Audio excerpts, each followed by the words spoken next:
Hello student, welcome to third lecture of class 9 in Hindi medium. और इस lecture में मैं आपको अपरिमेय संख्याओं को संख्या रेखा पर कैसे निरूपित किया जाता है ये हम सीखेंगे। तो देखिए, अपरिमेय संख्याओं का संख्या रेखा पर निरूपण है। कुछ अपरिमेय संख्या हमें ले रखा है, जैसे √2, √3, √5, √4 अपरिमेय संख्या नहीं होगी क्योंकि वह पूर्ण रूप से 2 हो जाती है। √4 का वर्गमूल जो है 4 का वर्गमूल 2 हो जाता है, जो कि पूर्ण जो है आपको परिमेय संख्या मानी जाएगी, इसलिए वो उसको अपरिमेय नहीं कहेंगे। तो √2 हो गया, √3 हो गया, √5, √7, इस प्रकार से √11, इस तरह से अन्य संख्याएं रहेंगी। तो चलिए शुरुआत करते हैं। सबसे पहले √2 का निरूपण, तो यहाँ लिखेंगे √2 का संख्या रेखा पर निरूपण। संख्या रेखा पर निरूपण, देखिए इसको कैसे निरूपित करते हैं। तो सबसे पहले आप जो है क्या लेंगे, एक संख्या रेखा बना लेते हैं। क्योंकि देखिए सारा का सारा धनात्मक है, तो हम संख्या रेखा पे 0 से लेकर के धनात्मक की तरफ जो है हम बढ़ेंगे इस प्रकार से। तो यहाँ मान लीजिए हमने ले लिया 0। ऋणात्मक संख्याओं को हम नहीं लेते हैं क्योंकि सारी धनात्मक संख्या है। तो 0 हो गया, और यहाँ 1 ले लीजिए, यहाँ 2 ले लीजिए, यहाँ 3 ले लीजिए, यहाँ 4 ले लीजिए। मान लीजिए इसी क्रम में आगे बढ़ा हुआ है। तो देखिए √2 हमें निकालना है, तो ये 0 और 1, इसको क्या मानेंगे, 1 इकाई। ये यहाँ से यहाँ तक की जो दूरी रहेगी यह कितना होगी, 1 इकाई। इकाई का मतलब आप जो है सेंटीमीटर, मिलीमीटर, जितना भी लेना चाहें। तो हमने 1 इकाई लिया। अब बिंदु 1 पे जहाँ 1 है, यहाँ पे इसी के बराबर एक लंबवत दूरी लेंगे। यह लंबवत दूरी भी एकदम बराबर होगी। यह भी हमारा कितना हो जाएगा, यह 1 इकाई होगा। कितना होगा, 1 इकाई। चलिए 1 इकाई ले लिए। तो मान लीजिए इसको हमने माना A, इसको माना B, और यह बिंदु हो गया C। तो ध्यान से देखिए, अब इसको मिला लीजिए। यहाँ से हमने मिला लिया A और C को, क्योंकि यह लंबवत था तो यहाँ देखिए लंब डाल दिया। तो ABC हो गया त्रिभुज। अब त्रिभुज ABC में पाइथागोरस प्रमेय का प्रयोग करेंगे। तो चलिए यहाँ लिख देते हैं, ये देखिए त्रिभुज ABC में, क्योंकि समकोण त्रिभुज है, यहाँ राइट एंगल लिखिए RT।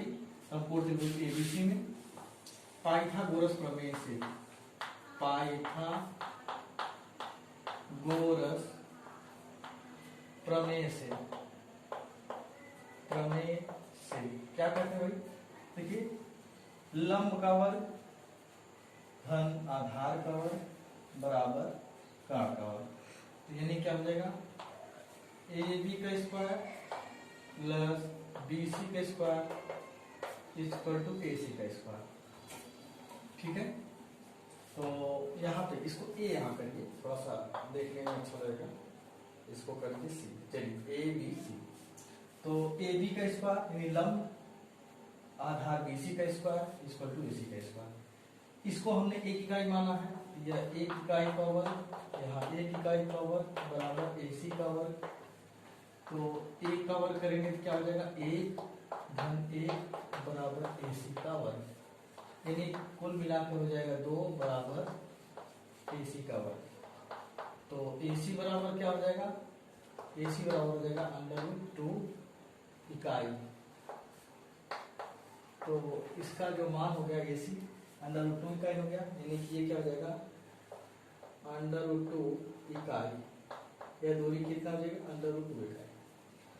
तो देखिए बिंदु C को केंद्र मान करके AC के बराबर त्रिज्या लेकर के यहाँ से एक दीर्घचाप काटेंगे, और यह कहीं इस बिंदु पे आकर के गिरे। इस बिंदु को हम मान लेते हैं क्या, D। तो यह जो बिंदु होगा यह किसके बराबर होगा, यह √2 के बराबर होगा। तो इस तरह से √2 का हमने संख्या रेखा पे निरूपण कर लिया। तो इसी प्रकार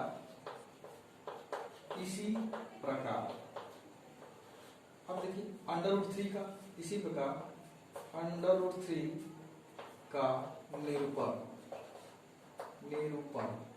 √3 का निरूपण कैसे करेंगे भाई, देखिए अब यहां से यहां तक की दूरी जो आपने लिखा है सी से लेके डी तक की, यहां से देखिए ए सी से लेकर के ए डी तक की जो दूरी है यह √2 इकाई हो गई, यही आपने लिया। ठीक है, यहां से केंद्र माना तो ये पूरा पूरा आ गया √2 इकाई। अब यहाँ पे एक इकाई अगर हम पुनः ले लेते हैं, एक इकाई यहाँ पे मान लेते हैं ई, ये हो जाएगा एक इकाई, एक इकाई ले लेते हैं। तो ई और सी को मिलाने के बाद ध्यान से देखिए ये अभी लंबवत दूरी है, यह लंब है, यह आधार है, यह कर्ण है। त्रिभुज ई डी सी में ध्यान से दीजिए, देखिए बेटा ई डी सी में तो लंब का वर्ग, आधार का वर्ग बराबर कर्ण का वर्ग, तो सीई वर्ग मिलेगा आपको √3 इकाई, √3 इकाई। तो पुनः सी को केंद्र मान करके सीई त्रिज्या लेकर के एक अन्य दीर्घवृत्त काटेंगे, दीर्घ चाप काटेंगे जो बिंदु F पर मिलेगा और जिसका मान हो जाएगा √3। इसी क्रम में आगे बढ़ते हुए फिर √4 ये जो कि परिमेय संख्या प्राप्त हो जाएगी, फिर √5, √7, इस तरह से क्रम में बढ़ते हुए हम अपरिमेय संख्याओं का निरूपण कर लेते हैं।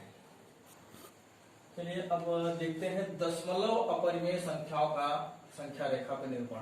तो दशमलव अपरिमेय संख्या क्या है? जैसे मान लीजिए अगर हम लेते हैं उदाहरण के तौर पे, अगर ले लें जैसे 3.7 यह √ में अगर है तो इसका हमें निरूपण करना है तो कैसे करेंगे?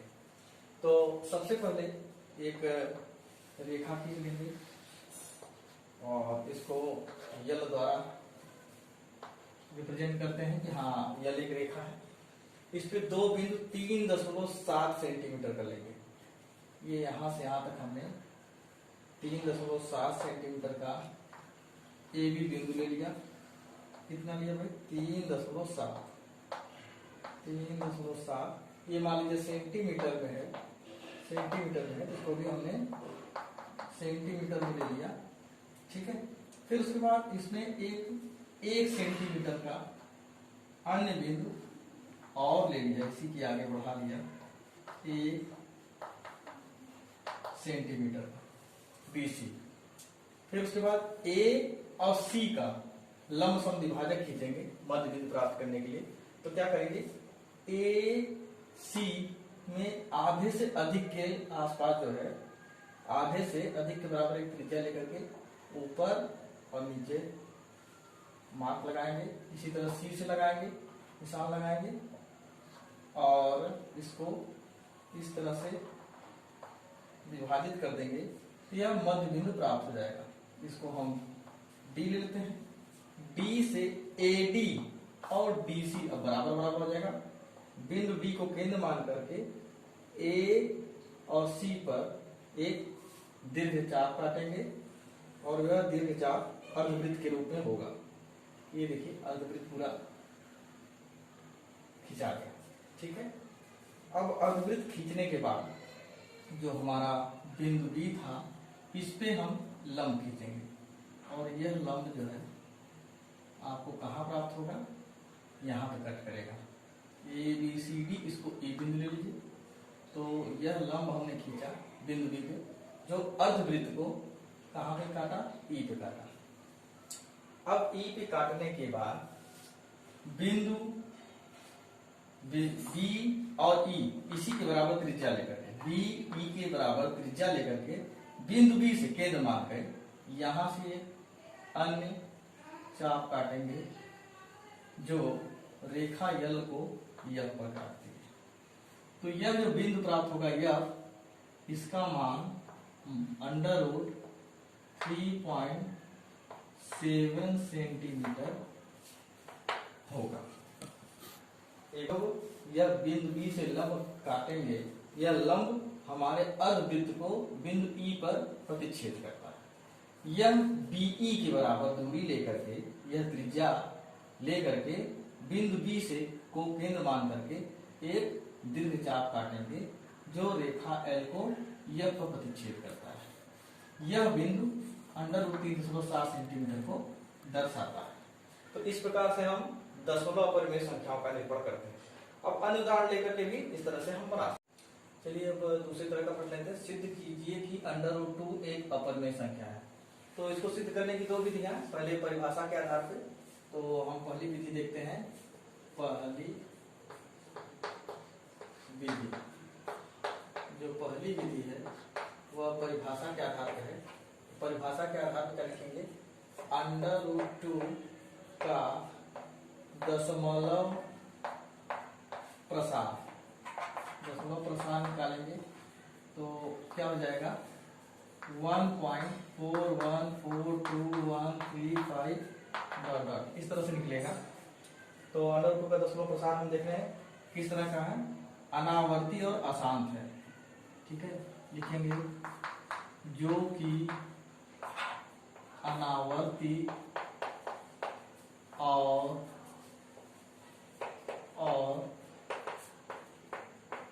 अशांत है। और हमने परिभाषा में पढ़ रखा परिमेय कि ऐसा अंक जिसका दशमलव निरूपण जो है अनावर्ती और अशांत हो, अपरिमेय संख्या कहलाता है। तो अनावर्ती और अशांत है, अतः √2 एक अपरिमेय संख्या है। अपरिमेय संख्या है। तो पहली विधि द्वारा तो ये कर लिए। अब दूसरी विधि को देखते हैं। दूसरी विधि द्वारा क्या करते हैं?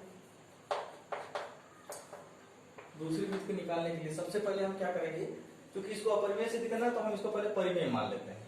फिर परिमेय की परिभाषा के आधार पर सिद्ध करेंगे। अगर यह परिमेय हो जाता है तो ठीक है, नहीं तो फिर अपरिमेय होगी। तो कहेंगे माना √2 एक परिमेय संख्या है। परिमेय संख्या है, जो दिया हुआ इसका हमने उल्टा मान लिया परिमेय संख्या। तो परिमेय संख्या है तो इसका मतलब क्या हो जाएगा? √2 जो है P/Q के रूप में लिखाएगा, जहां पे P/Q जो तत्व रहेंगे इंटीजर के रहेंगे। ठीक है, और Q 0 के बराबर नहीं रहेगा। चलिए इस प्रकार रहेगा। तो अब इसको फिर ये गुणा कर लीजिए तो क्या निकल जाएगा? P बराबर √2Q। अब दोनों पक्षों का वर्ग करने पर, दोनों पक्षों का वर्ग करने पर,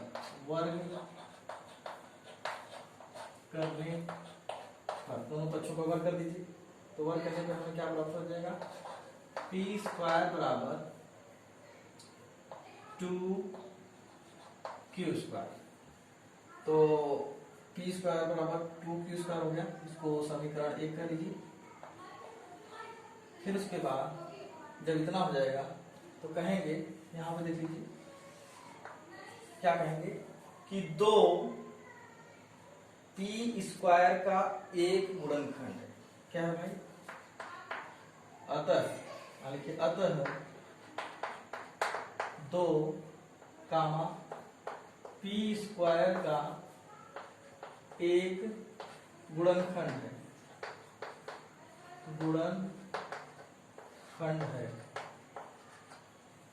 तो इस प्रकार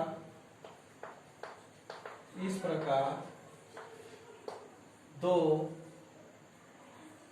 P का भी एक गुणनखंड है।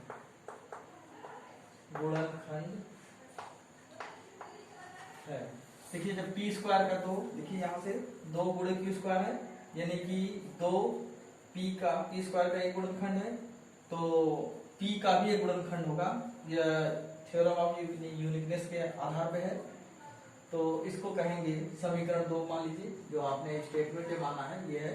तो 2 मान लीजिए कि 2 P का एक गुणनखंड है। तो पुनः अब आप P को कुछ अन्य मान लीजिए, अलग इंटीजर मान लीजिए। मान लीजिए कि P बराबर 2m, जहां यम एक इंटीजर का तत्व है, ठीक है, ऐसा हमने मान लिया। यहाँ लिख लीजिए माना, आपने जो माना है उसको मान लीजिए। फिर लिखेंगे दोनों पक्षों का वर्ग करने पे। तो आगे बढ़ते हैं। तो दोनों पक्षों का वर्ग करने पर, दोनों पक्षों का वर्ग करने पर, दोनों पक्षों को वर्ग करेंगे तो क्या प्राप्त होगा? देखिए भाई यहाँ लिखते हैं, यह हो जाएगा p स्क्वायर बराबर 4m²। और इसको ले लीजिए समीकरण 3।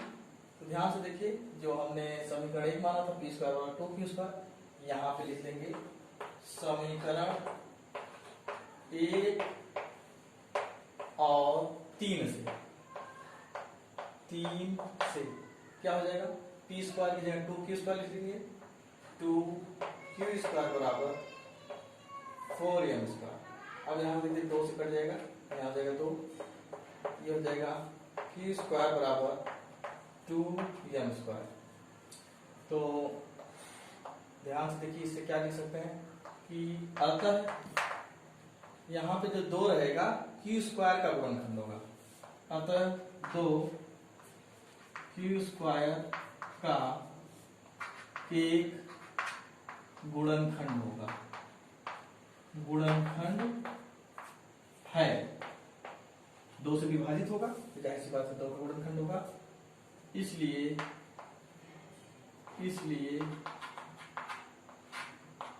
2q का भी एक